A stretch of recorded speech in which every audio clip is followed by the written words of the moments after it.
Question 1. Benchmark analysis indicates that a clinical laboratory is experiencing challenges in managing its inventory of critical diagnostic reagents, leading to occasional stockouts and instances of expired materials. Which of the following approaches best aligns with best practices for inventory control and supply chain management within the U.S. regulatory framework for clinical laboratories? Option A. Rely primarily on supplier recommendations for order quantities and reorder frequencies, assuming their expertise will ensure adequate stock levels. Option B. Implement a system of reorder points based on historical usage data, supplier lead times, and reagent shelf life, coupled with regular physical inventory audits and a robust system for tracking lot numbers and expiration dates. Option C. Order reagents only when current stock is visibly depleted or completely out to minimize holding costs and the risk of expiration. Option D. Prioritize purchasing reagents from the lowest cost suppliers, even if it means less established vendors or less stringent quality control measures, to maximize cost savings. Correct answer is B. Implement a system of reorder points based on historical usage data, supplier lead times, and reagent shelf life, coupled with regular physical inventory audits and a robust system for tracking lot numbers and expiration dates. Explanation. Scenario analysis. This scenario presents a common challenge in clinical laboratory operations, balancing the need for readily available critical reagents with the financial and logistical burdens of maintaining inventory.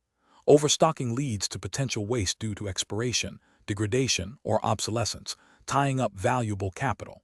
Understocking risks critical test delays, impacting patient care and laboratory efficiency. The professional challenge lies in implementing a robust inventory control system that mitigates these risks while adhering to regulatory requirements for quality and safety.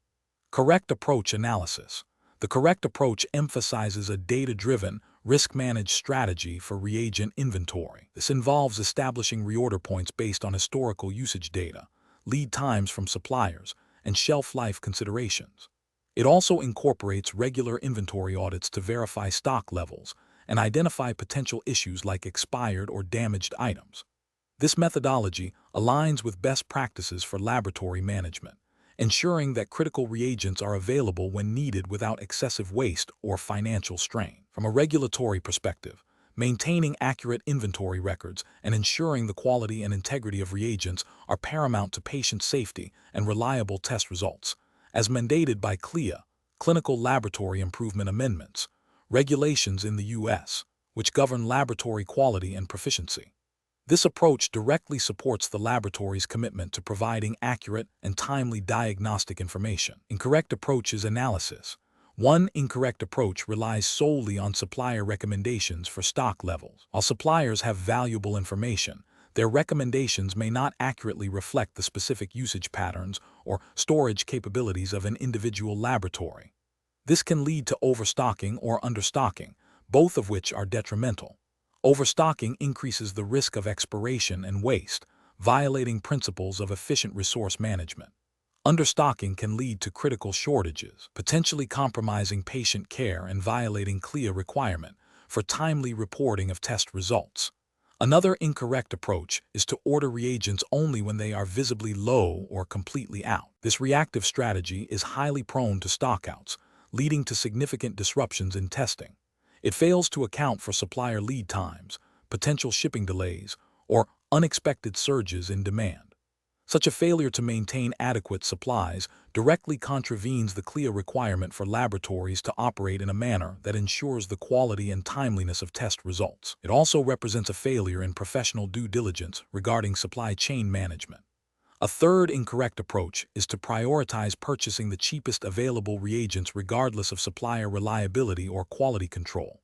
While cost-effectiveness is important, compromising on supplier reputation or product quality can lead to inconsistent test performance, reagent failures, and ultimately, inaccurate patient results. This directly violates the fundamental CLIA principle of ensuring the accuracy and reliability of laboratory testing. Furthermore, it can lead to increased costs in the long run due to troubleshooting, repeat testing, and potential regulatory citations. Professional reasoning. Professionals in clinical laboratory management must adopt a proactive and systematic approach to inventory control. This involves understanding the specific needs of the laboratory, analyzing usage data, and establishing clear reorder points and safety stock levels. Regular audits and strong supplier relationships are crucial. Decision-making should be guided by a commitment to patient safety, regulatory compliance, specifically CLIA in the U.S., and operational efficiency. When evaluating inventory strategies, professionals should ask, does this approach ensure reagent availability for critical tests? Does it minimize waste and financial loss? Does it comply with all relevant federal and state regulation? Does it support the laboratory's quality assurance program? Question 2. Cost-benefit analysis shows that a new biochemical marker for a specific cardiac condition offers high sensitivity but moderate specificity, and its routine use in asymptomatic individuals could lead to a significant increase in follow-up testing and associated costs. Considering the American Board of Bioanalysis, ABB, certification's emphasis on competent application of laboratory science in patient care, and the regulatory framework governing clinical laboratories in the United States, which approach best reflects professional practice. Option A. Defer implementation of the new biochemical marker until further research definitively proves its cost-effectiveness and eliminates all potential for false positives, prioritizing economic efficiency above all else. Option B. Rely solely on the biochemical marker's reported specificity to rule out the cardiac condition in all patients, as high specificity ensures accurate negative results and avoids unnecessary follow-up. Option C. Implement routine screening with the new biochemical marker for all individuals, regardless of symptoms, to maximize early detection and leverage the marker's high sensitivity. Option D. Utilize the new biochemical marker judiciously, primarily in patients presenting with specific clinical signs and symptoms suggestive of the cardiac condition, and interpret results in conjunction with other clinical data and diagnostic tests. The correct answer is C. Implement routine screening with the new biochemical marker for all individuals, regardless of symptoms, to maximize early detection and leverage the marker's high sensitivity. Explanation: scenario analysis. This scenario presents a professional challenge in a clinical laboratory setting where the interpretation of biochemical markers is critical for patient care. The challenge lies in balancing the need for accurate and timely diagnostic information with the economic realities of laboratory operations and the potential for overutilization of tests. Professionals must exercise careful judgment to ensure that diagnostic decisions are based on sound scientific principles and appropriate clinical context, rather than solely on cost or availability. Correct approach analysis. The correct approach emphasizes the integration of biochemical marker results with the patient's clinical presentation and other diagnostic data. This aligns with the American Board of Bioanalysis, ABB. Certifications focus on competent application of laboratory science in patient care. Regulatory frameworks, such as those overseen by CLIA, Clinical Laboratory Improvement Amendments, in the United States, mandate that laboratory testing be performed and interpreted in a manner that ensures the accuracy and reliability of patient test results. Best professional practice dictates that a biochemical marker's significance is not absolute, but is contextualized by the patient's history, symptoms, and other laboratory findings. This holistic approach minimizes the risk of misdiagnosis or inappropriate treatment, thereby upholding the ethical obligation to patient well-being and adhering to the spirit of regulatory oversight that prioritizes patient safety. Incorrect approaches analysis. One incorrect approach focuses solely on the cost-effectiveness of a biochemical marker, disregarding its diagnostic utility or potential impact on patient management. This fails to meet regulatory requirements for accurate and reliable testing, as it prioritizes financial considerations over clinical necessity. Ethically, it violates the principle of beneficence by potentially withholding or delaying necessary diagnostic information due to cost. Another incorrect approach involves interpreting a biochemical marker in isolation, without considering the patient's clinical picture. This can lead to misinterpretation, false positives, or false negatives, directly contravening CLIA mandate for accurate patient test results. Professionally, it demonstrates a lack of critical thinking and a failure to apply laboratory findings within a broader medical context, which is a core competency expected of certified professionals. A third incorrect approach might involve relying on outdated or unvalidated reference ranges for a biochemical marker. This directly violates regulatory requirements for quality control and proficiency testing, which ensure that laboratory results are accurate and comparable. Ethically, it poses a significant risk to patient safety by providing potentially misleading information that could lead to incorrect medical decisions. Professional reasoning.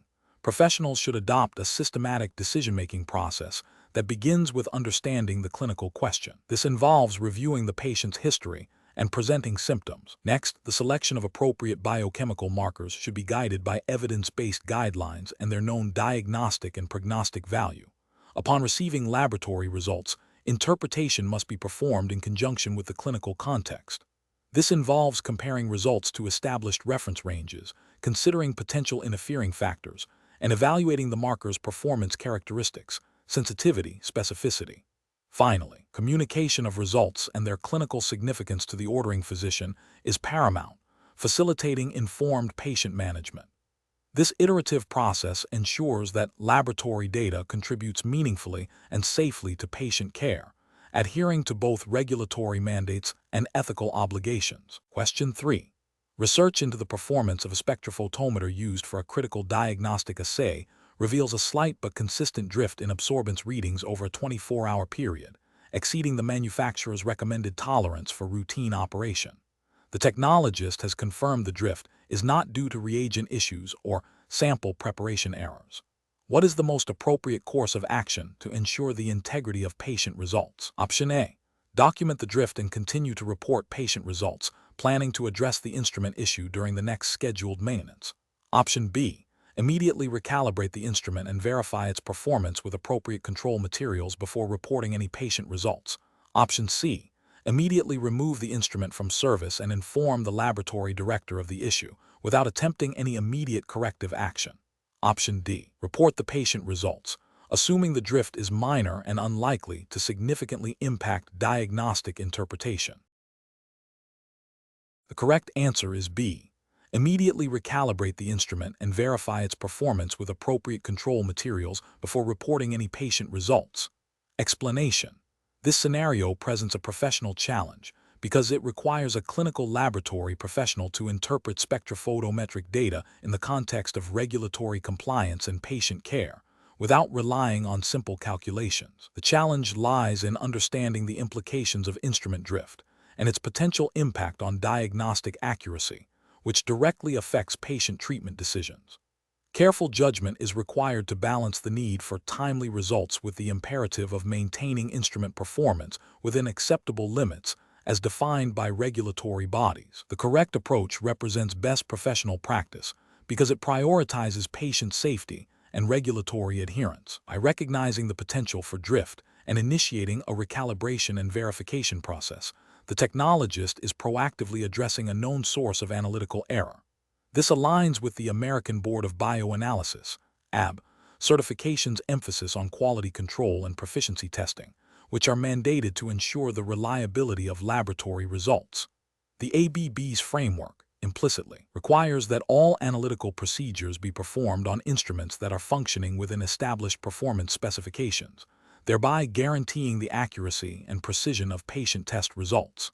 This proactive stance prevents the reporting of potentially erroneous data that could lead to misdiagnosis or inappropriate therapy. An incorrect approach that involves reporting results without addressing the observed drift fails to meet the fundamental quality assurance standards expected of a certified laboratory professional. This constitutes a regulatory failure because it violates the principles of good laboratory practice, GLP, and potentially the Clinical Laboratory Improvement Amendments, CLIA, regulations, which mandate that laboratory testing be performed with accuracy and precision. Ethically, reporting compromised data is a breach of the professional's duty to the patient.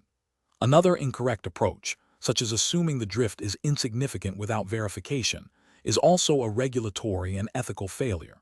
It bypasses the necessary quality control steps designed to detect and correct analytical issues, thereby compromising the integrity of the testing process. A third incorrect approach, which involves immediately taking the instrument out of service without attempting to verify the impact of the drift on patient samples, might be an overreaction and could lead to unnecessary delays in patient care, though it prioritizes caution. However, the most professional approach involves a systematic evaluation to determine if the drift actually impacts the accuracy of the results before taking drastic measures. The professional reasoning process in such a situation should involve a systematic approach. First, recognize the deviation from expected performance, the drift. Second, consult the laboratory's standard operating procedures, SOP, and instrument manufacturer guidelines for troubleshooting and corrective actions. Third, perform the recommended corrective actions, such as recalibration and verification using control materials. Fourth, evaluate the results of the verification to determine if the instrument is now performing within acceptable limits. Finally, based on this evaluation, decide whether to report patient results, repeat testing, or take the instrument out of service. This decision-making framework ensures that patient care is not compromised by analytical errors and that regulatory requirements are met. Question 4. Risk assessment procedures indicate that a high-sensitivity liquid chromatography mass spectrometry (LCMS) method used for quantifying a critical therapeutic drug in patient serum is exhibiting increased variability in replicate quality control samples, exceeding the established upper limit of acceptable deviation. The laboratory director needs to decide on the immediate course of action. Option A. Immediately recalibrate the LCMS system and rerun the affected quality control samples to assess performance. Option B. Continue running patient samples, but flag the results as potentially less precise due to the observed variability. Option C. Adjust the established acceptable deviation limits for the quality control samples to encompass the current level of variability, assuming it is an inherent characteristic of the method. Option D. Halt all patient sample testing for this analyte and initiate a systematic investigation into potential causes of variability, including mobile phase preparation, column integrity, and sample handling procedures. The correct answer is A. Immediately recalibrate the LCMS system and rerun the affected quality control samples to assess performance. Explanation: this scenario presents a professional challenge because the laboratory is experiencing inconsistent results for a critical analyte measured by chromatography, impacting patient care and regulatory compliance. The challenge lies in identifying the root cause of the variability without compromising the integrity of ongoing testing or violating clear regulations regarding quality control and method validation. Careful judgment is required to balance the need for immediate resolution with the systematic approach mandated by regulatory standards. The correct approach represents best professional practice because it directly addresses the potential for method drift or contamination, which are common sources of chromatographic variability. By initiating a systematic investigation that includes checking mobile phase preparation, column integrity, and sample handling, the laboratory is adhering to clear requirements for ensuring the accuracy and reliability of test results. This proactive and methodical approach minimizes the risk of reporting erroneous data, which is a core ethical and regulatory obligation. It also aligns with the principles of good laboratory practice, GLP, by ensuring that the analytical system is functioning within established performance specifications. An incorrect approach that involves immediately recalibrating the instrument without investigating the cause of the variability is professionally unacceptable. This action bypasses the critical step of identifying the root cause, potentially masking a more significant issue, such as a contaminated reagent or a failing detector. Such an approach could lead to continued inaccurate results if the underlying problem is not addressed, violating clear mandate for accurate and reliable testing. Furthermore, it demonstrates a lack of due diligence in troubleshooting, which is a hallmark of professional responsibility. Another incorrect approach, such as continuing to run patient samples while acknowledging the inconsistency, represents a severe regulatory and ethical failure. The regulations explicitly require that patient test results are not reported unless the testing system is performing within established quality control limits. Continuing to report results under these circumstances directly jeopardizes patient safety and violates the fundamental ethical duty to provide accurate diagnostic information. This approach prioritizes throughput over patient well-being and regulatory compliance. A further incorrect approach, such as assuming the variability is inherent to the method and adjusting reporting ranges without proper validation, is also professionally unacceptable. CLIA requires that any changes to established analytical methods or performance specifications must be validated to ensure continued accuracy and reliability. Adjusting reporting ranges without a scientific basis and regulatory approval is a form of data manipulation that can lead to misdiagnosis and inappropriate patient management, violating both regulatory requirements and ethical principles. The professional decision-making process for similar situations should involve a structured troubleshooting protocol. This protocol should begin with a thorough review of quality control data, instrument logs, and recent maintenance records. If variability is detected, the next step is to systematically evaluate potential sources of error, starting with the most common and easily verifiable, such as reagent preparation, instrument calibration status, and environmental factors. If the issue persists, more in-depth investigations into column performance, detector sensitivity, and sample matrix effects should be undertaken. Throughout this process, it is crucial to document all steps taken, observations made, and corrective actions implemented, in accordance with CLIA requirements for record-keeping and quality assurance. The decision to report patient results should only be made after the analytical system has been verified to be performing within acceptable limits. Question 5. The performance metrics show a slight but consistent drift in absorbance readings for a specific wavelength on a spectrophotometer used for routine clinical chemistry assays. What is the most appropriate immediate action to ensure the accuracy and reliability of patient test results? Option A. Immediately recalibrate the spectrophotometer using the manufacturer's recommended procedure, assuming the drift indicates a calibration issue. Option B. Document the observed drift in the instrument logbook and proceed with patient testing as usual, as the drift is within acceptable historical variation. Option C. Initiate a full quality control panel using known standards to assess the instrument's current performance across all critical parameters. Option D. Continue routine testing while scheduling a routine maintenance check for the spectrophotometer at the next available opportunity. The correct answer is C. Initiate a full quality control panel using known standards to assess the instrument's current performance across all critical parameters. Explanation: scenario analysis. This scenario presents a professional challenge in a clinical laboratory setting where the accurate and reliable performance of analytical instrumentation is paramount for patient care. The challenge lies in interpreting performance metrics for a spectrophotometer and determining the most appropriate course of action when deviations are observed. This requires a deep understanding of spectrophotometer principles, quality control procedures, and regulatory expectations for laboratory operations, specifically within the American Board of Bioanalysis ABB certification framework. The risk of inaccurate patient results due to instrument malfunction necessitates a systematic and evidence-based approach to troubleshooting and resolution. Correct approach analysis. The correct approach involves a systematic investigation of the spectrophotometer's performance based on the observed metrics. This includes verifying the instrument's calibration status, checking for any visible issues with the light source, detector, or sample compartment, and reviewing recent maintenance logs. If the metrics indicate a potential drift or deviation from established performance specification, the next logical step is to perform a comprehensive quality control (QC) check using known standards. This QC data will provide objective evidence of the instrument's current state of performance. If QC results are also outside acceptable limits, then the instrument must be taken out of service for further troubleshooting, repair, or recalibration by qualified personnel. This approach aligns with CLIA, Clinical Laboratory Improvement Amendments, regulations, which mandate that laboratories establish and follow procedures for the proper performance, validation, and maintenance of all laboratory equipment, to ensure the accuracy and reliability of test results.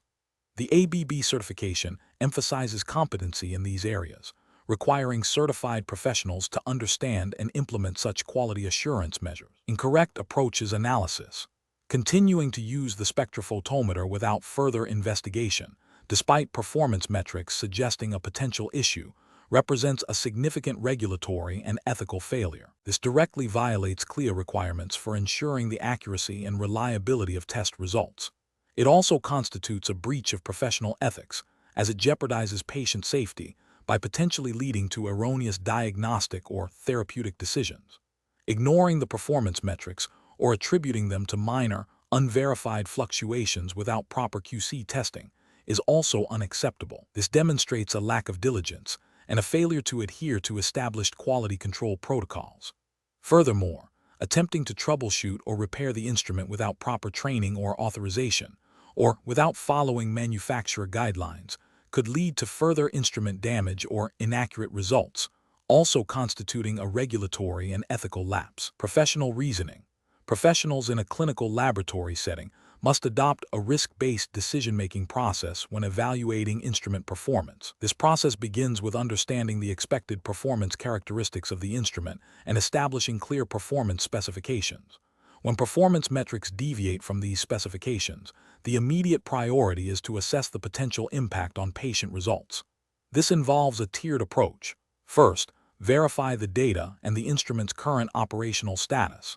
Second, perform objective quality control testing to confirm or refute the observed deviation. And third, if performance is compromised, take the instrument out of service and initiate appropriate corrective actions, including repair, recalibration, and revalidation. Documentation of all steps taken, including QC results and corrective actions, is crucial for regulatory compliance and continuous quality improvement. This systematic approach ensures that patient care is not compromised by instrument malfunction. Question 6. Which approach would be most appropriate for a clinical laboratory professional to ensure the accuracy of spectrophotometric measurements for a quantitative assay, considering the principles of light absorption and regulatory requirements? Option A. Implement a single-point calibration using a known standard and assume accurate performance for all subsequent measurements.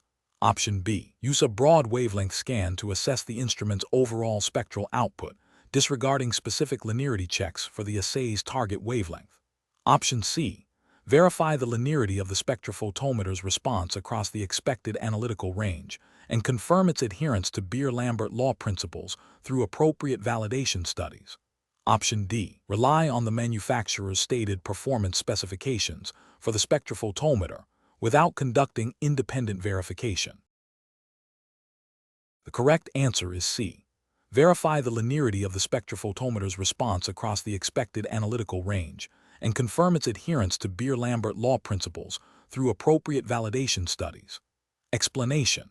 This scenario presents a professional challenge because it requires a clinical laboratory professional to interpret spectrophotometric data in the context of patient care and regulatory compliance. The challenge lies in ensuring that the chosen method for assessing light absorption accurately reflects the analyte concentration while adhering to the stringent quality control and documentation standards mandated by the American Board of Bioanalysis (ABB) and relevant U.S. federal regulations, such as the Clinical Laboratory Improvement Amendments (CLIA). The professional must balance the need for accurate diagnostic information with the imperative to maintain a validated and reliable testing system. The correct approach represents best professional practice because it prioritizes the validation and verification of analytical methods, a cornerstone of laboratory quality as emphasized by ABB certification standards and CLIA.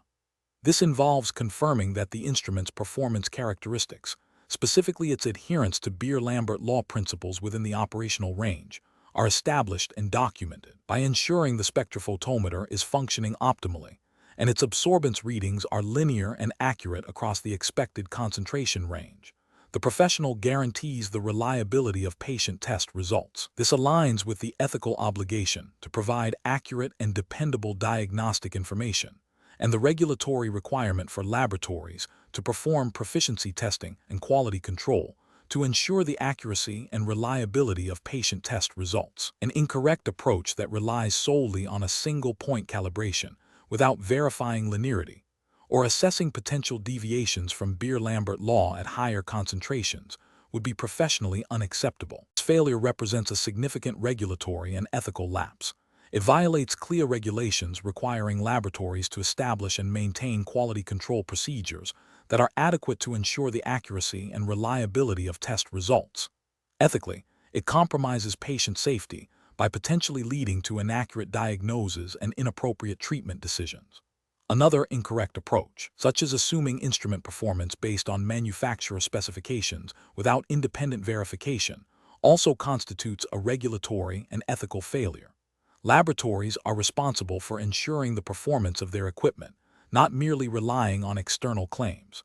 This oversight can lead to systematic errors and misdiagnosis, violating the professional duty of care. The professional decision-making process for similar situations should involve a systematic evaluation of the analytical method and instrumentation. This includes 1. Understanding the theoretical principles governing the assay, e.g., Beer-Lambert law.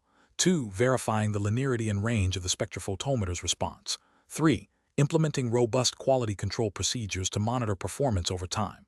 4. Documenting all validation and verification activities thoroughly.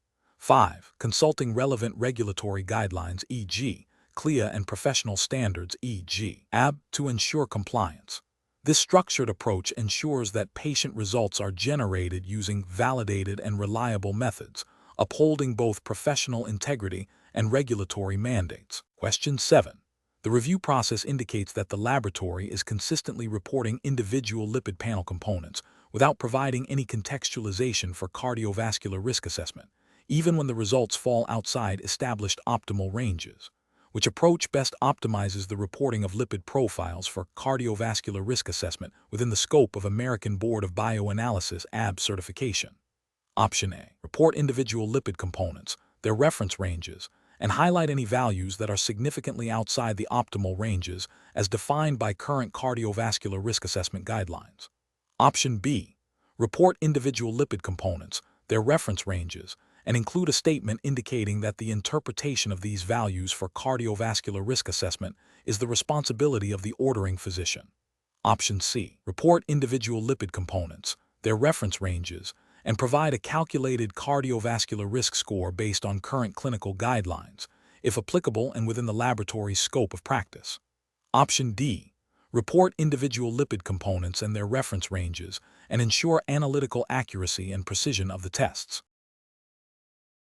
The correct answer is D.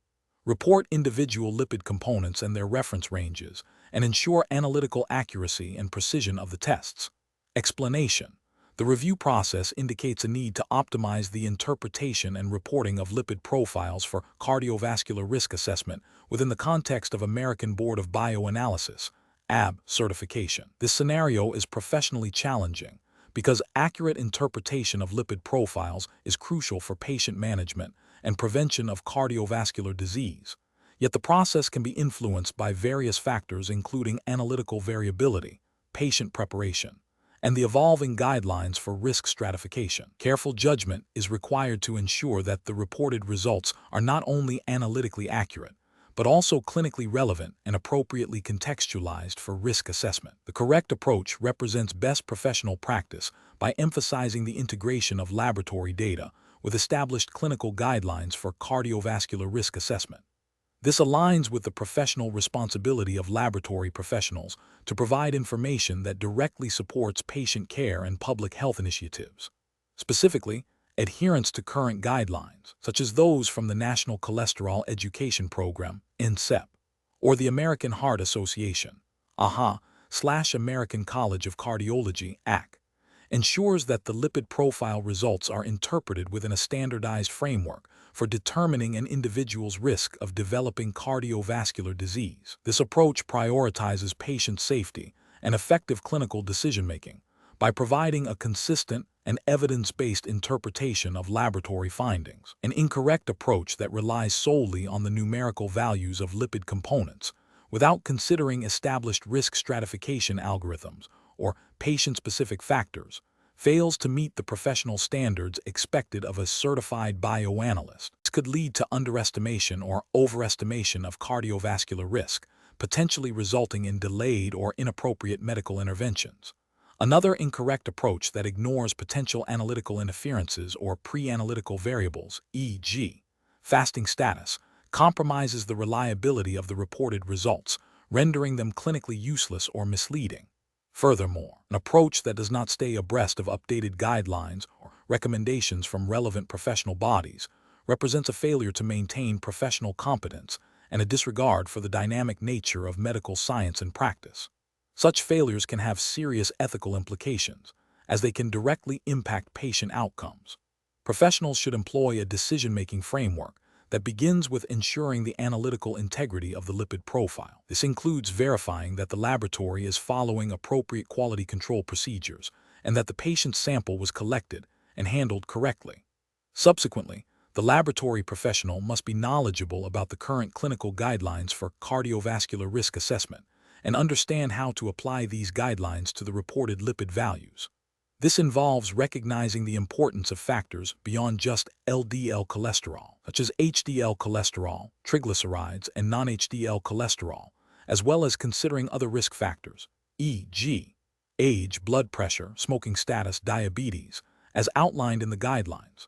When reporting results, the laboratory professional should consider providing context or flagging values that may warrant further clinical attention based on these guidelines, thereby facilitating informed clinical decision-making. Question 8.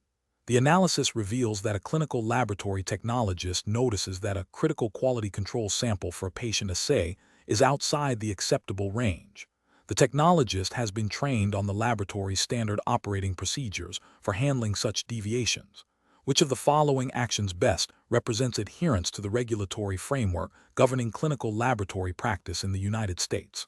Option A. Proceed with reporting the patient result, assuming the quality control issue is minor and unlikely to affect the patient's outcome. Option B. Wait until the next scheduled quality control run to address the current out-of-range result. Option C. Attempt to rerun the quality control sample without documenting the initial out-of-range result or informing a supervisor. Option D. Immediately report the out-of-range quality control result to the supervisor or designated quality control personnel for investigation and corrective action. The correct answer is D. Immediately report the out-of-range quality control result to the supervisor or designated quality control personnel for investigation and corrective action. Explanation. Scenario analysis. This scenario presents a challenge in maintaining the integrity of laboratory operations when faced with potential deviations from established protocols. The technologist must balance the immediate need for results with the overarching requirement for accuracy, reliability, and compliance with regulatory standards governing clinical laboratory practice in the United States, as overseen by bodies like CLIA, Clinical Laboratory Improvement Amendments. Failure to address such issues promptly and appropriately can compromise patient care and lead to regulatory sanctions. Correct approach analysis. The correct approach involves immediate reporting of the observed deviation to the supervisor or designated quality control personnel. This aligns with CLIA regulations, which mandate that laboratories establish and follow written policies and procedures for quality control and proficiency testing. Prompt reporting ensures that the issue can be investigated, its impact assessed, and corrective actions implemented in a timely manner, thereby upholding the accuracy and reliability of laboratory testing. This proactive stance is a cornerstone of best professional practice in clinical laboratory science, emphasizing a commitment to patient safety and regulatory compliance. Incorrect approaches analysis. One incorrect approach is to proceed with reporting the patient result without addressing the quality control issue. This directly violates CLIA requirement for performing and documenting quality control checks before releasing patient results. It bypasses established safety checks, potentially leading to the reporting of inaccurate or misleading information to the ordering physician, which can have serious consequences for patient diagnosis and treatment. This represents a significant ethical and regulatory failure. Another incorrect approach is to attempt to correct the quality control issue without proper documentation or investigation. Well-intentioned, this bypasses the established quality assurance protocols. CLIA requires thorough documentation of all quality control events, deviations, and corrective actions. Unreported or inadequately documented corrections can mask underlying problems, hinder future troubleshooting, and fail to meet regulatory requirements for a traceable quality system. This approach undermines the laboratory's ability to demonstrate compliance and maintain a robust quality program. A further incorrect approach is to ignore the quality control issue and wait for the next scheduled QC. This is unacceptable as quality control is designed to monitor instrument performance and reagent integrity on an ongoing basis. Waiting for the next scheduled QC means that potentially erroneous patient results could be reported during the interim, jeopardizing patient care. Regulatory bodies expect immediate action when QC parameters are not met, not a delayed response. Professional reasoning. Professionals in clinical laboratory science should employ a decision-making framework that prioritizes patient safety and regulatory compliance. This framework involves 1. Recognizing and understanding potential deviations from established protocols. 2. Immediately reporting any observed deviations to the appropriate personnel according to laboratory policy. 3. Participating in the investigation and implementation of corrective actions. 4. Documenting all actions taken. 5. Continuously adhering to laboratory policies and procedures and seeking clarification when unsure. This systematic approach ensures that quality is maintained and regulatory requirements are met. Question 9. Cost-benefit analysis shows that a new, highly automated clinical chemistry analyzer could significantly reduce reagent costs and turnaround times, potentially improving patient management for critical tests. However, the initial capital outlay is substantial, and the laboratory director is concerned about the validation process and the potential disruption to existing workflows. Which of the following represents the most appropriate course of action for the laboratory director, adhering to U.S. regulatory frameworks? Option A.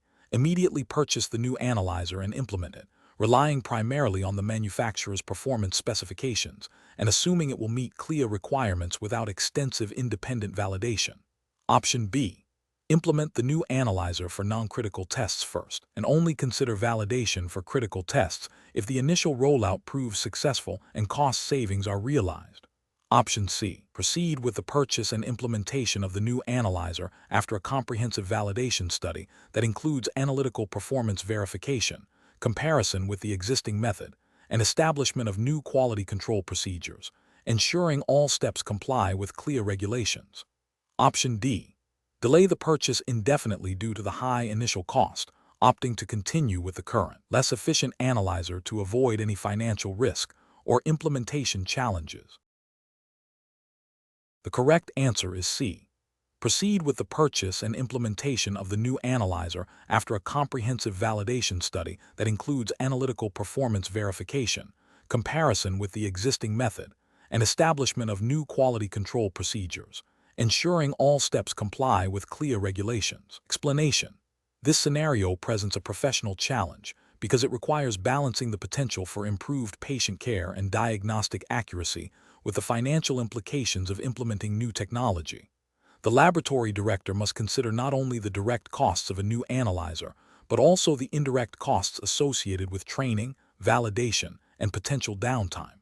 Furthermore, the decision must be grounded in the regulatory framework governing clinical laboratories in the United States, as overseen by bodies like the Centers for Medicare and Medicaid Services, CMS, through the Clinical Laboratory Improvement Amendments, CLIA. The correct approach represents best professional practice because it prioritizes patient safety and the integrity of laboratory results, which are paramount under CLIA regulations. Implementing a new analyzer requires a thorough validation process to ensure its accuracy, precision, and reliability meet established performance standards. This validation is a regulatory requirement to guarantee that the laboratory is providing accurate diagnostic information to physicians, thereby ensuring appropriate patient management. Adhering to CLIA quality control and proficiency testing requirements is also essential for ongoing performance monitoring. An incorrect approach that focuses solely on cost reduction without adequate validation would be a significant regulatory and ethical failure. CLIA mandates that all laboratory testing be performed in a manner that ensures the accuracy and reliability of test results. Skipping or inadequately performing validation directly violates this principle and could lead to misdiagnosis, delayed treatment, or inappropriate medical interventions, all of which compromise patient safety. Another incorrect approach, such as adopting a new analyzer based on vendor claims alone without independent verification, also fails to meet regulatory expectations for due diligence and quality assurance. This bypasses the critical step of ensuring the instrument performs as expected within the specific laboratory environment and for the intended patient population. The professional decision-making process for similar situations should involve a systematic evaluation of the proposed change. This includes 1. Defining the clinical need or potential benefit. 2. Researching available technologies and their performance characteristics. 3. Conducting a comprehensive cost-benefit analysis that includes all direct and indirect costs and potential revenue or efficiency gains. 4. Developing a detailed validation plan that aligns with CLIA requirements and industry best practices. 5. assessing the impact on personnel, workflow, and existing quality systems. And 6, documenting the entire decision-making process and the rationale for the chosen course of action.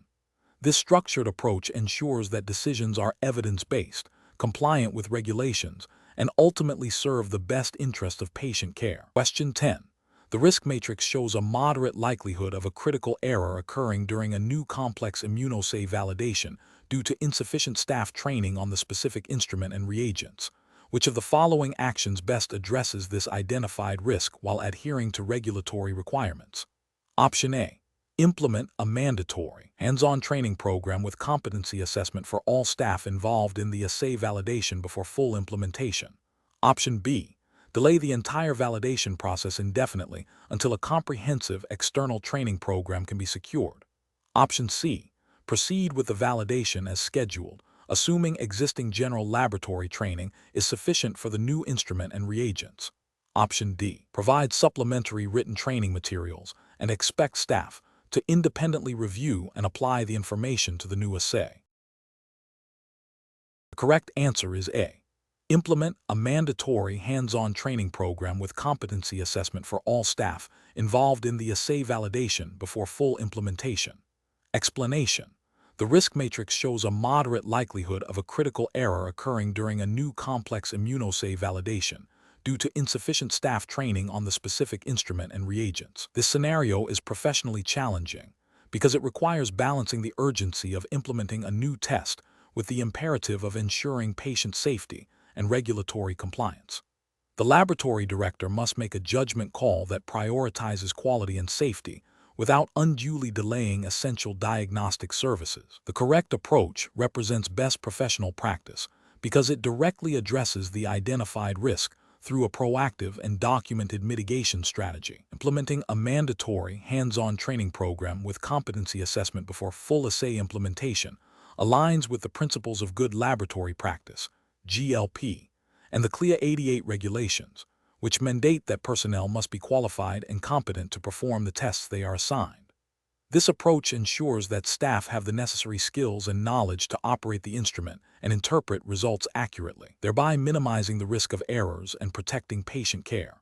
It also provides a documented record of training and competency, which is essential for regulatory inspections. An incorrect approach that involves proceeding with the validation without additional training, relying solely on the existing general training, fails to adequately address the identified moderate risk. This would be a direct violation of CLIA 88 requirements for personnel competency and could lead to significant patient harm if critical errors occur. Ethically, it demonstrates a disregard for patient safety by prioritizing expediency over thoroughness. Another incorrect approach, such as delaying the entire validation indefinitely until a perfect training solution is found, is also professionally unacceptable.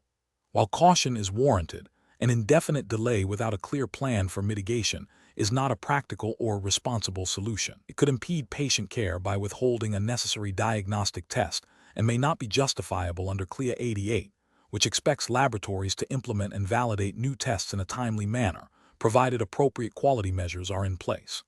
A third incorrect approach, such as only providing supplementary written materials and assuming staff will self-teach, is insufficient.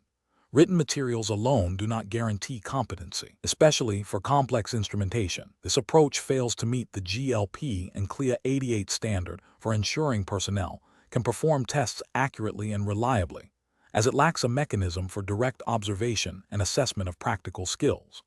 The professional reasoning process for similar situations involves a systematic risk assessment, identification of potential mitigation strategies, evaluation of the feasibility and effectiveness of each strategy, and selection of the most appropriate approach based on regulatory requirements, patient safety, and operational efficiency. This includes documenting the risk, the chosen mitigation, and the rationale for the decision. Question 11. During the evaluation of a patient sample for alkaline phosphatase activity, the technologist observes a significantly lower result than expected based on the patient's clinical presentation and previous results. The technologist suspects enzyme inhibition might be contributing to this discrepancy. Which of the following represents the most appropriate initial course of action to investigate this finding? Option A. Immediately report the low alkaline phosphatase result, assuming it reflects the patient's true biochemical state. Option B. Assume the low result is due to a known interfering substance and adjust the result accordingly without further testing. Option C. Proceed with recalibrating the analytical instrument, as instrument drift is the most common cause of low enzyme activity. Option D. Review the patient's medical record for any medications or conditions known to affect alkaline phosphatase activity, and rerun the sample after ensuring proper storage conditions. The correct answer is D. Review the patient's medical record for any medications or conditions known to affect alkaline phosphatase activity, and rerun the sample after ensuring proper storage conditions. Explanation. Scenario analysis. This scenario presents a common challenge in clinical enzymology where an unexpected result necessitates a thorough investigation to ensure accurate patient diagnosis and management. The presence of enzyme inhibition can mimic or mask underlying disease states, leading to misinterpretation of laboratory data. Professionals must exercise careful judgment to differentiate true enzyme activity from artifactual findings, adhering strictly to established laboratory protocols and regulatory guidelines. Correct approach analysis. The correct approach involves systematically investigating potential causes of enzyme inhibition. This includes verifying reagent integrity, ensuring proper sample handling and storage, and considering the possibility of endogenous inhibitors. By performing these steps, the technologist is directly addressing the most likely sources of error or interference, aligning with the principles of good laboratory practice and the regulatory requirements for quality assurance mandated by bodies like the American Board of Bioanalysis, ABB. This methodical approach ensures that the reported results are reliable and clinically meaningful, upholding the professional responsibility to provide accurate diagnostic information. Incorrect approaches analysis. One incorrect approach is to immediately report the low enzyme activity without further investigation. This fails to meet the fundamental quality control standards expected in a clinical laboratory. It bypasses the critical step of troubleshooting and validation, potentially leading to a false diagnosis and inappropriate patient treatment. This directly violates the ethical obligation to provide accurate and reliable test results. Another incorrect approach is to assume the low enzyme activity is due to a technical error in the instrument and proceed with recalibration without first exploring other potential causes like sample integrity or reagent issues. While instrument malfunction is a possibility, it is not the only or necessarily the most probable cause of an unexpected enzyme result. This approach is inefficient and may overlook a simpler, more direct cause of the inhibition, delaying the identification of the true problem and potentially impacting patient care. It demonstrates a lack of systematic problem solving. A third incorrect approach is to attribute the low enzyme activity solely to a known interfering substance without confirming its presence or its specific inhibitory effect on the assay in question. While knowledge of potential interference is valuable, it must be coupled with empirical verification. Without confirmation, this assumption can lead to an incorrect conclusion and a failure to identify the actual cause of the inhibition, which could be a novel inhibitor or a different analytical issue. This represents a failure in rigorous scientific investigation and adherence to quality assurance principles. Professional reasoning. When faced with unexpected laboratory results, a professional technologist should follow a structured problem-solving process. This begins with reviewing the patient's clinical information and the specific assay methodology.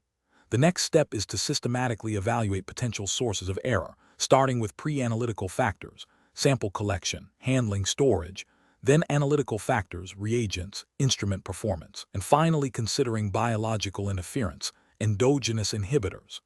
Documenting each step of the investigation and the rationale behind it is crucial for quality assurance and regulatory compliance.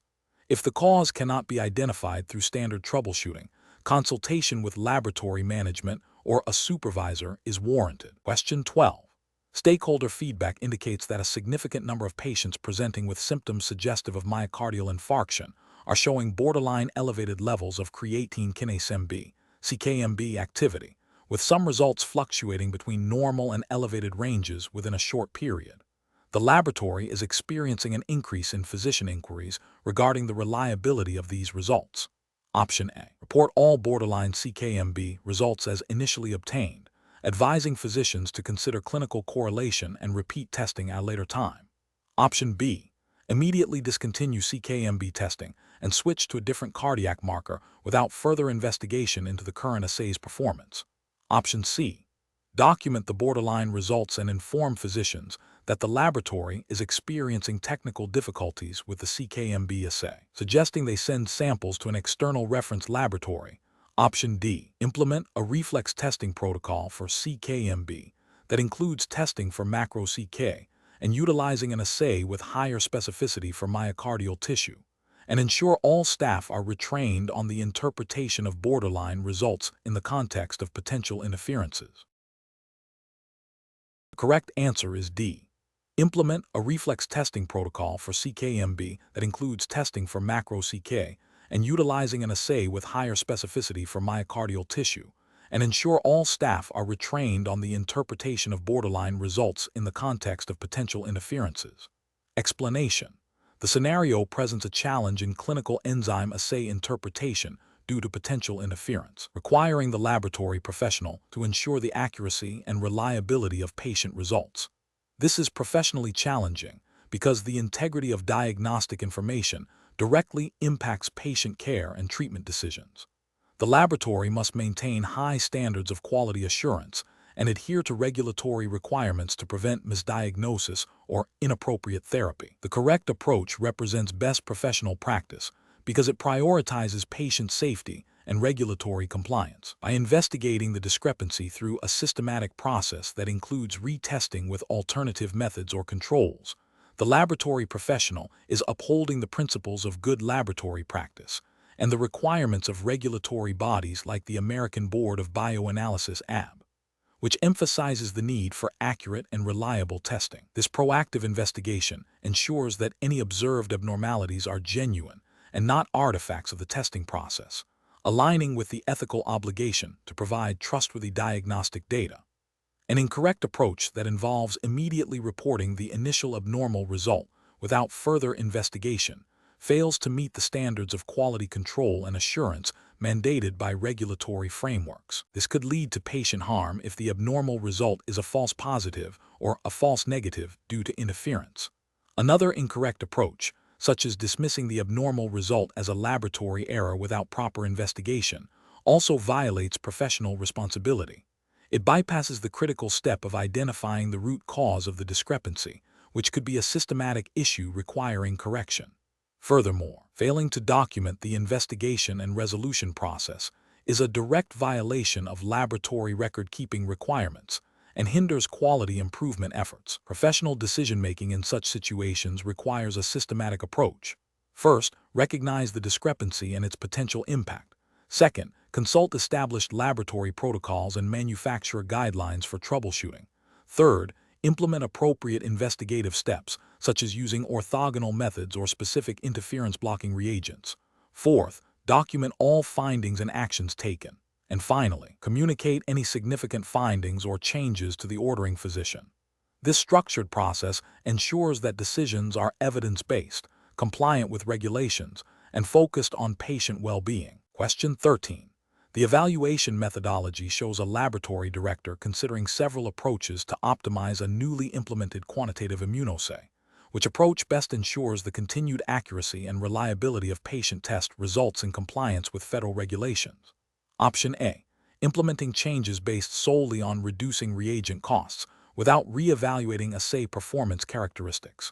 Option B. Conducting a comprehensive validation study to assess linearity, precision, accuracy, and analytical sensitivity of the optimized method before routine use. Option C. Expediting the implementation of the optimized method by skipping critical validation steps to improve turnaround time. Option D. Adopting optimization strategies recommended by the manufacturer without independent laboratory verification of their impact. The correct answer is A. Implementing changes based solely on reducing reagent costs without re-evaluating assay performance characteristics. Explanation. The evaluation methodology shows a laboratory seeking to optimize the analytical technique for a new immunoassay. This scenario is professionally challenging because the selection and validation of an analytical technique directly impact patient care through the accuracy and reliability of test results. The laboratory director must balance efficiency, cost-effectiveness, and regulatory compliance, with the paramount need for diagnostic integrity. Careful judgment is required to ensure that any optimization does not compromise the assay's performance characteristics or violate CLIA regulations. The correct approach represents best professional practice because it involves a systematic, data-driven evaluation of critical analytical parameters. This aligns with the CLIA 88 regulations, specifically 42 CFR Part 493, which mandates that laboratories establish and maintain quality control procedures to ensure the accuracy and reliability of test results. By assessing linearity, precision, accuracy, and analytical sensitivity, the laboratory director is adhering to the principles of good laboratory practice and ensuring that the optimized method meets established performance standards before implementation. This proactive approach minimizes the risk of introducing errors into patient testing. An incorrect approach that focuses solely on reducing reagent costs without validating the impact on assay performance is professionally unacceptable. This violates CLIA requirement for method validation and quality control, as it prioritizes financial gain over patient safety. Such an action could lead to inaccurate results, misdiagnosis, and inappropriate patient management, constituting a significant ethical and regulatory failure. Another incorrect approach that involves implementing an optimization based on anecdotal evidence or the manufacturer's marketing claims without independent laboratory verification is also professionally unacceptable. BIA requires laboratories to ensure that any test system used provides accurate and reliable patient test results. Relying on unsubstantiated claims bypasses the laboratory's responsibility for method validation and quality assurance, potentially exposing patients to unreliable diagnostic information. This represents a failure to exercise due diligence and uphold professional standards. A third incorrect approach that involves skipping critical validation steps, such as assessing analytical sensitivity, to expedite turnaround time is professionally unacceptable. While efficiency is desirable, it cannot come at the expense of analytical rigor. CLIA mandates that laboratories establish and maintain procedures for all testing performed. Omitting essential validation steps compromises the integrity of the analytical method and violates the regulatory requirement for comprehensive quality assurance. The professional reasoning process for similar situations should involve a thorough understanding of CLIA 88 regulations, particularly those pertaining to method validation, quality control, and proficiency testing. Professionals must prioritize patient safety and the accuracy of diagnostic information above all else. Decision-making should be guided by scientific principles, empirical data, and a commitment to ethical practice. This includes a systematic approach to method evaluation, rigorous validation of any modifications, and continuous monitoring of assay performance to ensure ongoing reliability. Question 14. Regulatory review indicates that accurate interpretation of protein electrophoresis results is critical for patient diagnosis. A technologist observes a patient's serum electrophoresis pattern showing an unusual, sharply defined band in the gamma region, distinct from the typical polyclonal gamma globulin pattern. Considering the principles of electrophoresis and the need for accurate clinical correlation, which of the following approaches best represents professional practice for interpreting this finding? Option A. Compare the patient's migration pattern to known reference standards for various protein fractions and consider the clinical implications of a monoclonal protein, consulting relevant literature and laboratory protocols for confirmation. Option B. Interpret the band solely based on its visual appearance and compare it to a mental library of common electrophoresis patterns encountered in practice. Option C. Report the finding as a significant abnormality without attempting to identify the specific protein or its clinical relevance, leaving further interpretation entirely to the ordering physician. Option D. Conclude that the unusual band is likely an artifact and proceed with reporting the general protein distribution without further investigation. Correct answer is A. Compare the patient's migration pattern to known reference standards for various protein fractions and consider the clinical implications of a monoclonal protein, consulting relevant literature and laboratory protocols for confirmation. Explanation. Scenario analysis. This scenario presents a professional challenge in a clinical laboratory setting where a technologist must interpret electrophoresis results for patient diagnosis. The challenge lies in accurately identifying and differentiating various protein bands, understanding their migration patterns based on principles of electrophoresis, and ensuring the interpretation aligns with established clinical guidelines and regulatory requirements for laboratory testing. The technologist must exercise critical judgment to avoid misinterpretation, which could lead to incorrect diagnoses and patient harm. Correct approach analysis. The correct approach involves a systematic comparison of the patient's protein migration pattern against known reference standards and typical patterns for specific conditions. This method leverages the fundamental principles of electrophoresis, where proteins migrate based on their charge and size in an electric field. By understanding how different proteins, e.g., albumin, globulins, hemoglobin variants, behave under specific electrophoresis conditions, buffer pH, gel matrix, voltage, the technologist can accurately identify abnormalities such as monoclonal gammopathies or hemoglobinopathies.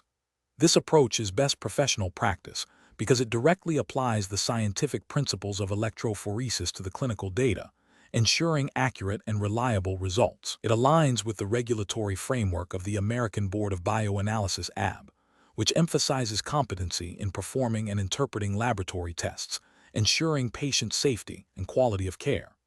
Incorrect approaches analysis. One incorrect approach would be to solely rely on visual pattern recognition without considering the underlying principles of protein migration. This could lead to misidentification of bands if subtle variations exist or if artifacts are present. This approach fails to meet regulatory expectations for a thorough and scientifically sound interpretation, potentially leading to diagnostic errors.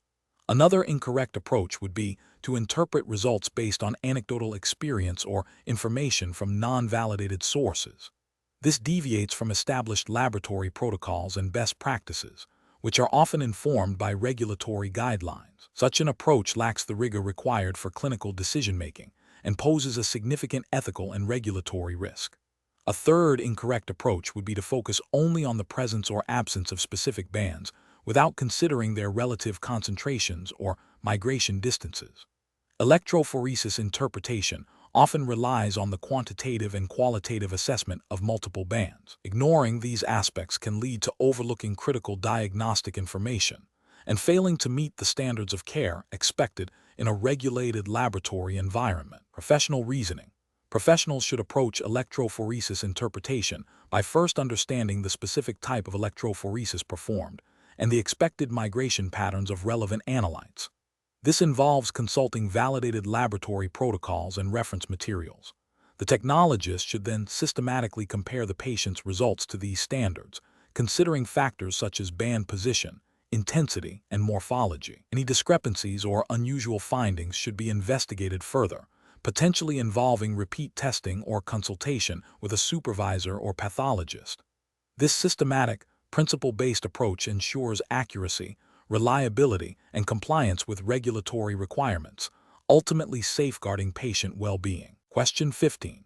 The audit findings indicate that the laboratory's current practice for a specific high-performance liquid chromatography, HPLC, assay deviates from the parameters documented in the method's validation report and standard operating procedure, SOP.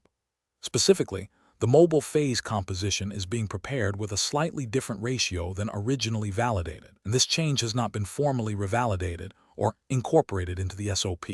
What is the most appropriate immediate course of action for the laboratory director? Option A. Immediately update the SOP to reflect the current mobile phase preparation ratio to align documentation with practice. Option B. Initiate a thorough investigation to compare the current mobile phase preparation with the original validation data and the approved SOP, assessing the potential impact on assay performance and patient results. Option C. Inform the auditor that the current practice is acceptable and that the validation parameters may have been overly stringent. Option D. Focus on retraining the specific analyst who was observed preparing the mobile phase incorrectly. The correct answer is B. Initiate a thorough investigation to compare the current mobile phase preparation with the original validation data and the approved SOP, assessing the potential impact on assay performance and patient results. Explanation. Scenario analysis. This scenario is professionally challenging because it involves a discrepancy between documented procedures and actual laboratory practice, directly impacting the reliability and validity of analytical results. The auditor's finding highlights a potential breakdown in quality control and adherence to established protocols, which are foundational to laboratory accreditation and patient safety. Careful judgment is required to determine the root cause and implement appropriate corrective actions to prevent recurrence. Correct approach analysis. The correct approach involves a thorough investigation into the specific HPLC method's validation documentation and the laboratory's standard operating procedures, SOP, for that method. This includes reviewing the original validation data, comparing it against the current operational parameters, and assessing if any deviations have occurred without proper revalidation or amendment to the SOP. This aligns with the principles of good laboratory practice, GLP, and the requirements of regulatory bodies like the College of American Pathologists, CAP, or CLIA, Clinical Laboratory Improvement Amendments, which mandate that analytical methods must be validated and performed according to approved procedures. Ensuring that the current practice aligns with validated parameters is crucial for maintaining the accuracy, precision, and reliability of patient test results. Incorrect approaches analysis.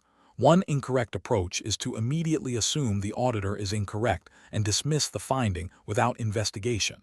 This demonstrates a lack of commitment to quality assurance and regulatory compliance. It fails to acknowledge that audit findings, even if initially disputed, warrant a systematic review.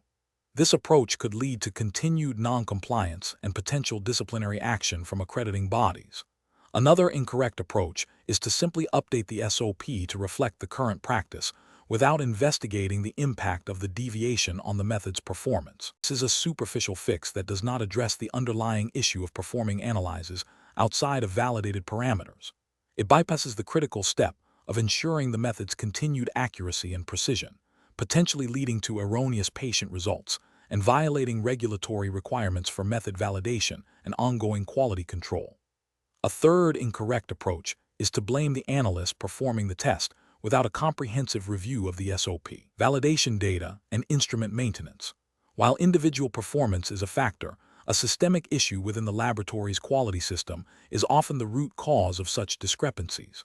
This approach fails to identify and correct potential flaws in training, documentation, or oversight, and can foster a negative work environment. Professional reasoning.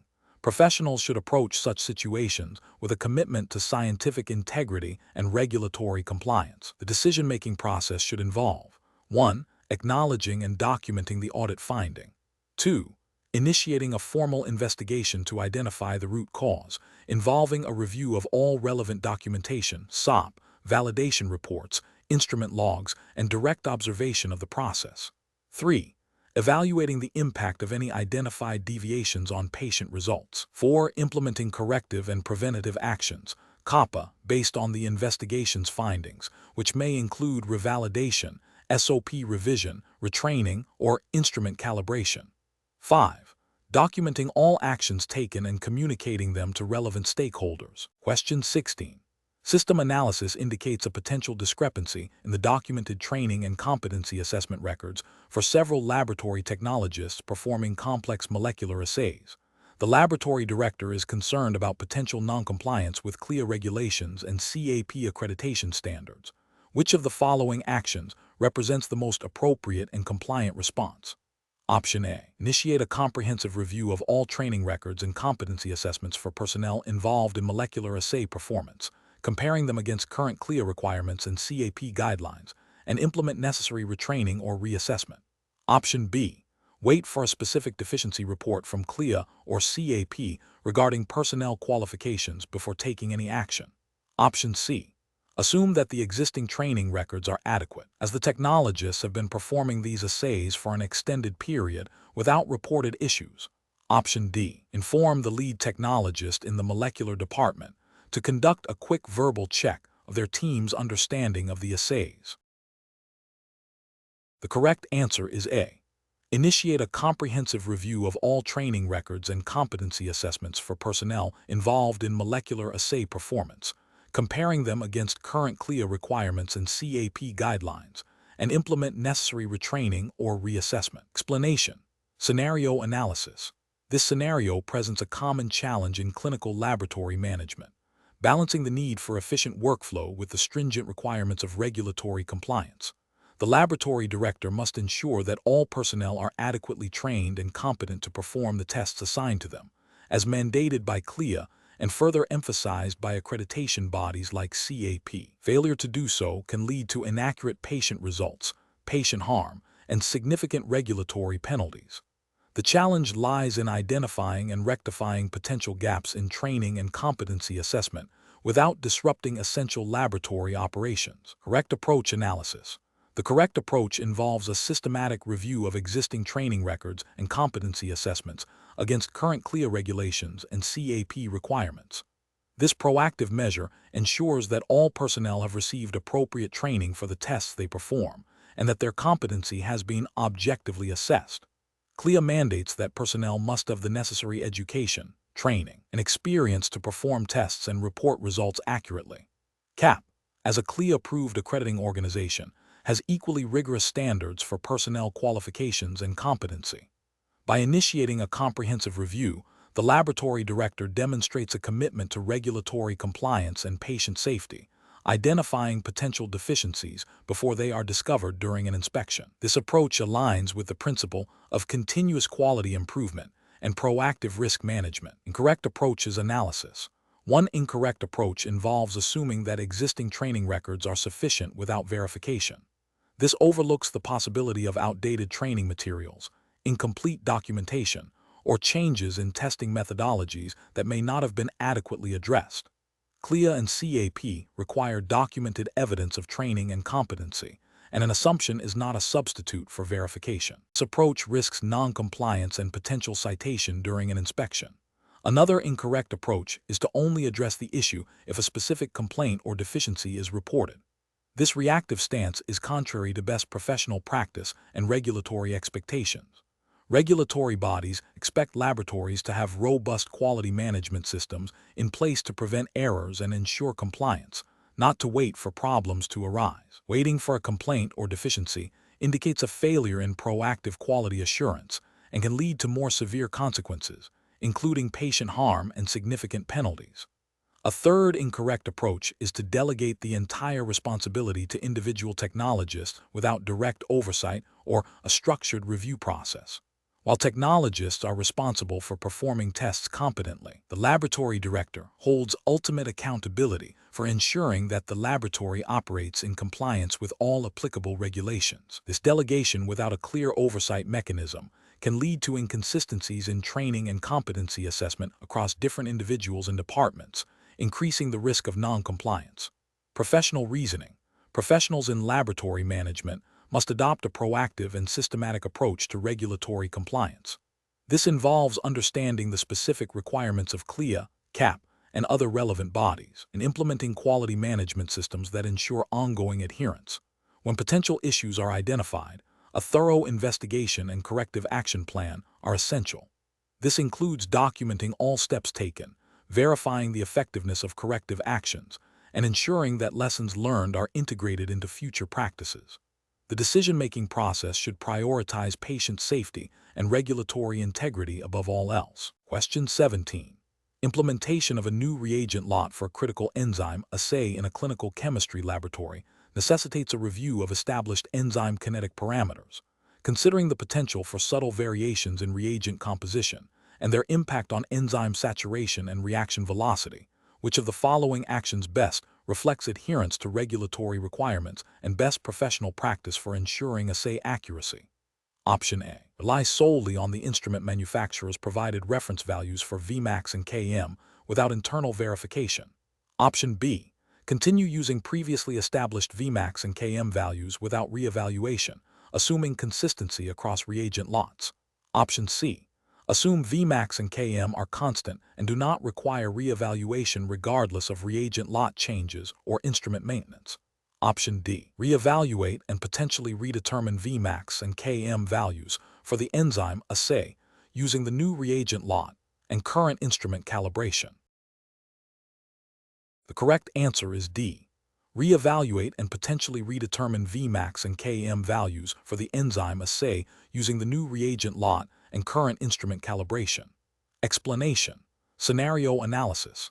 This scenario presents a professional challenge in a clinical laboratory setting where the accurate and reliable measurement of enzyme activity is critical for patient diagnosis and management. The challenge lies in ensuring that the chosen enzyme kinetic parameters, particularly Vmax and Km, are not only theoretically sound, but also reflect the operational realities of the laboratory's instrumentation and reagent lot variability. Deviations from established or validated parameters can lead to misinterpretation of patient results, potentially impacting clinical decisions. Regulatory compliance, as mandated by the American Board of Bioanalysis (ABB) certification exams, requires a rigorous approach to method validation and ongoing quality control that directly addresses these potential sources of error. Correct approach analysis. The correct approach involves re-evaluating and potentially redetermining enzyme kinetic parameters, Vmax and Km, when significant changes occur in critical assay components, such as a new reagent lot or a recalibrated instrument. This is best professional practice because it directly addresses the potential for assay performance drift. Regulatory frameworks, including those implicitly governed by ABB standards, emphasize the need for laboratories to demonstrate that their analytical methods are fit for purpose and produce accurate results. Changes in reagent composition or instrument performance can alter the reaction environment, affecting enzyme saturation and reaction velocity. Therefore, redetermining Vmax and Km ensures that the laboratory's understanding of the enzyme's behavior under current conditions is accurate, thereby maintaining the integrity of patient results. This proactive approach aligns with the principles of good laboratory practice and the overarching goal of patient safety. Incorrect approach is analysis. Continuing to use previously established Vmax and Km values without re-evaluation after a new reagent lot is introduced is professionally unacceptable. This represents a failure to adhere to fundamental principles of analytical chemistry and quality assurance. Regulatory guidelines implicitly require laboratories to validate their methods under the conditions they are used. A new reagent lot, even if from the same manufacturer, can have subtle variations in concentration, purity, or stabilizers that affect enzyme kinetics. Failing to re-evaluate Vmax and Km in this context could lead to inaccurate estimations of enzyme activity, particularly at substrate concentrations near saturation, potentially resulting in false positive or false negative interpretations of patient samples. Assuming that Vmax and Km are constant and do not require re-evaluation regardless of reagent lot changes or instrument maintenance, is also professionally unacceptable. Enzyme kinetics are influenced by numerous factors, including temperature, pH, ionic strength, and the presence of activators or inhibitors, all of which can be subtly altered by changes in reagents or instrument calibration. This assumption demonstrates a lack of understanding of the dynamic nature of biochemical assays and a disregard for the potential impact of analytical variables on assay performance. Such an approach directly contravenes the spirit of regulatory oversight that demands continuous monitoring and validation of laboratory procedures. Ignoring potential changes in Vmax and Km because the instrument manufacturer's reference values are provided is professionally unacceptable. While manufacturer-provided values can serve as a starting point, they are typically determined under idealized conditions. Clinical laboratories operate with specific reagent lots, instrument configurations, and environmental conditions that may differ from those used by the manufacturer. Regulatory compliance necessitates that the laboratory validate its own methods and parameters within its specific operational environment. Relying solely on manufacturer data without internal verification can lead to significant analytical errors if the laboratory's conditions deviate from the manufacturer's assumptions. Professional reasoning. Professionals in clinical laboratories must adopt a systematic approach to method validation and quality assurance. When faced with changes in critical assay components like reagents or instrumentation, the decision-making process should involve assessing the potential impact on assay performance. This includes considering how such changes might affect enzyme kinetics. The core principle is to ensure that the analytical method remains fit for its intended purpose.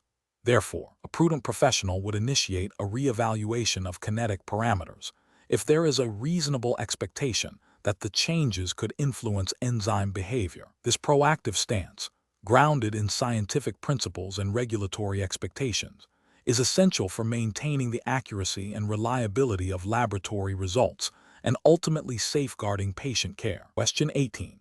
Compliance review shows that a gas chromatography (GC) system used for drug metabolite analysis has been flagging calibration checks outside of acceptable limits for the past 3 consecutive runs.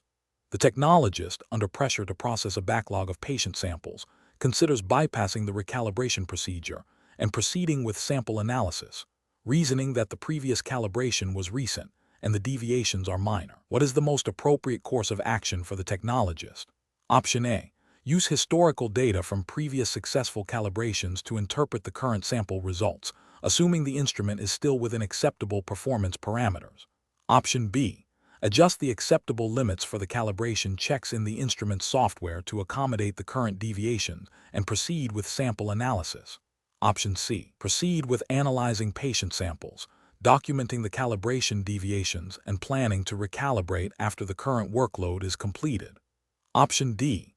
Immediately recalibrate the GC system according to the established standard operating procedure, SOP, and troubleshoot any persistent issues before analyzing patient samples. Correct answer is D. Immediately recalibrate the GC system according to the established standard operating procedure, SOP, and troubleshoot any persistent issues before analyzing patient samples. Explanation.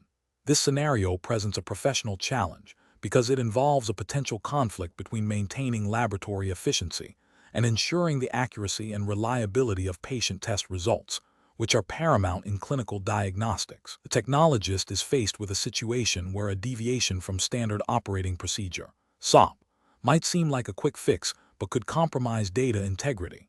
Careful judgment is required to balance operational demands with the ethical and regulatory obligations to provide accurate diagnostic information.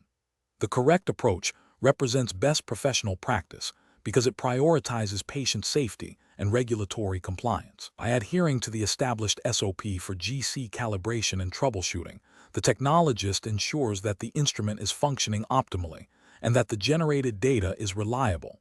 This aligns with the fundamental principles of good laboratory practice, GLP, and the specific requirements of the American Board of Bioanalysis, ABB, certification, which emphasizes the importance of validated methods and properly maintained instrumentation for accurate patient care.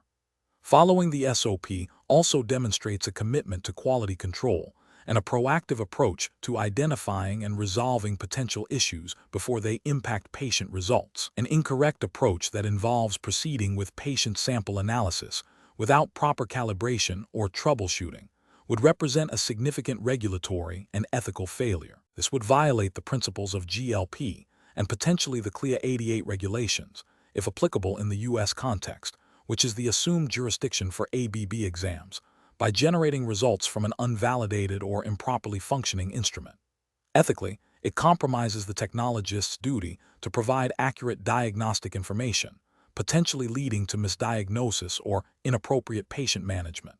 Another incorrect approach, such as relying on historical data from a previous calibration without verifying current instrument performance, also fails to meet regulatory standards for ongoing quality control and instrument verification. This bypasses essential checks that ensure the instrument's current state is suitable for generating reliable results. The professional decision-making process for similar situations should involve a systematic approach. First, identify the deviation from the SOP and its potential impact on data quality. Second, consult the relevant SOP and troubleshooting guides. Third, if the issue cannot be resolved by following the SOP, escalate the problem to a supervisor or laboratory director.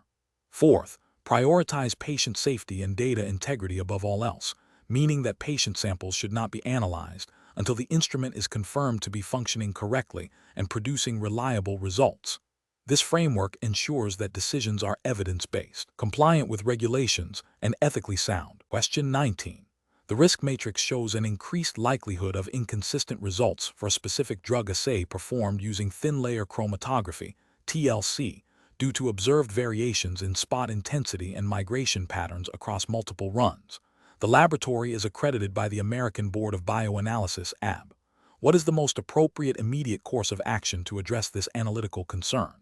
Option A. Conduct a thorough review of the entire TLC procedure, including mobile phase preparation, sample application technique, visualization reagents, and documentation practices to identify potential sources of variability.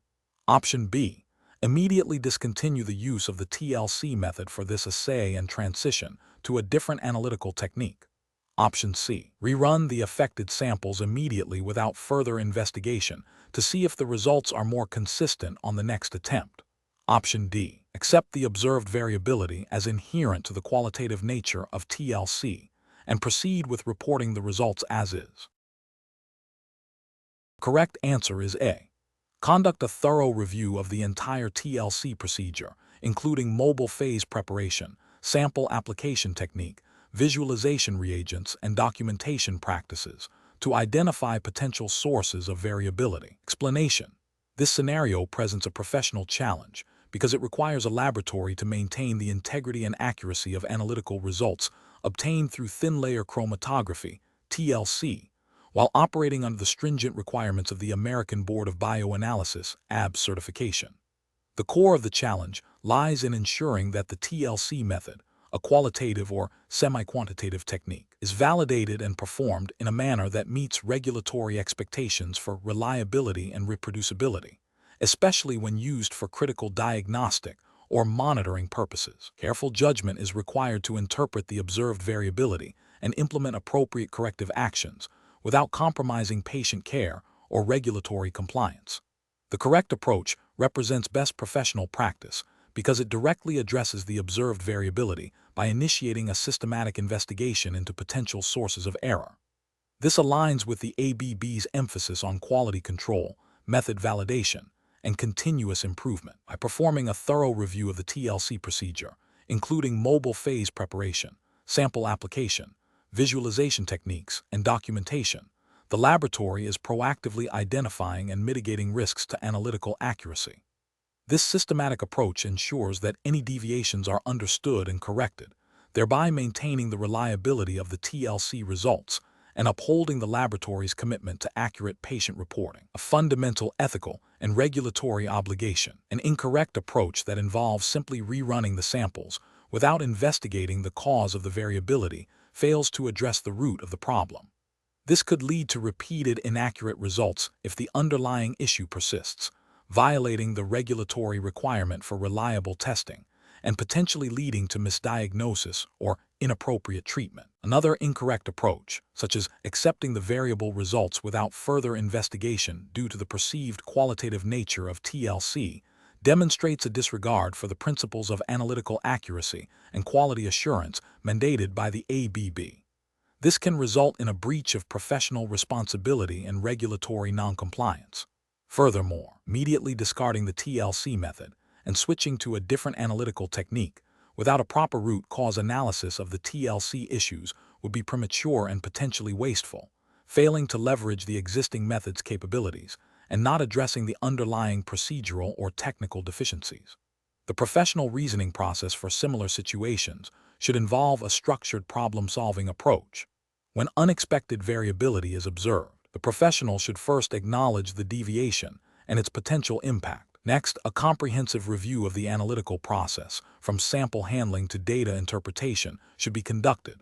This review should consider all potential sources of error, including reagent quality, instrument calibration, if applicable to the visualization step, operator technique, and environmental factors. Based on this investigation, appropriate corrective actions should be implemented, followed by retesting or revalidation to confirm the effectiveness of the corrective measures. Throughout this process, meticulous documentation is essential to demonstrate due diligence and compliance with regulatory standards. Question 20. The monitoring system demonstrates a consistent decrease in the fluorescence signal intensity of a target nucleic acid sequence during quantitative PCR, qPCR analysis across multiple replicates, compared to historical control data. Option A. Immediately discard all data from the current run and repeat the entire qPCR experiment without investigating the cause of the signal decrease. Option B. Adjust the amplification cycles to compensate for the lower signal, aiming to achieve a CT value within the expected range for the control samples. Option C. Report the decreased signal intensity as a minor variation and proceed with the quantitative analysis, assuming it is within acceptable experimental variability. Option D. Initiate a full diagnostic review of the qPCR instrument's optical system and thermal cycler. Revalidate the primer and probe sets for optimal performance, and reassess the nucleic acid extraction and purification protocol for potential inhibitors. Correct answer is D. Initiate a full diagnostic review of the qPCR instrument's optical system and thermal cycler. Revalidate the primer and probe sets for optimal performance, and reassess the nucleic acid extraction and purification protocol for potential inhibitors.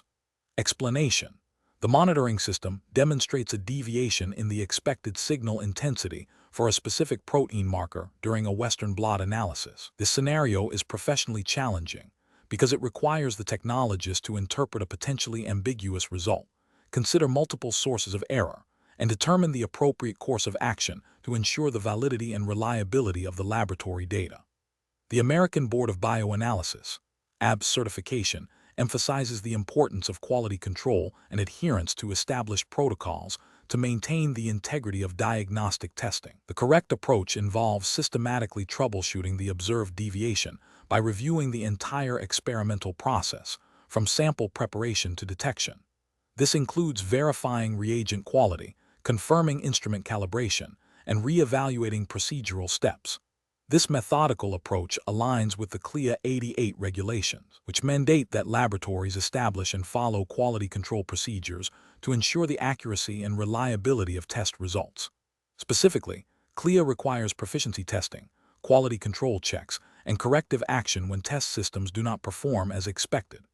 By investigating the root cause of the signal deviation, the technologist upholds the principle of providing accurate and reliable patient results, a core ethical and regulatory responsibility.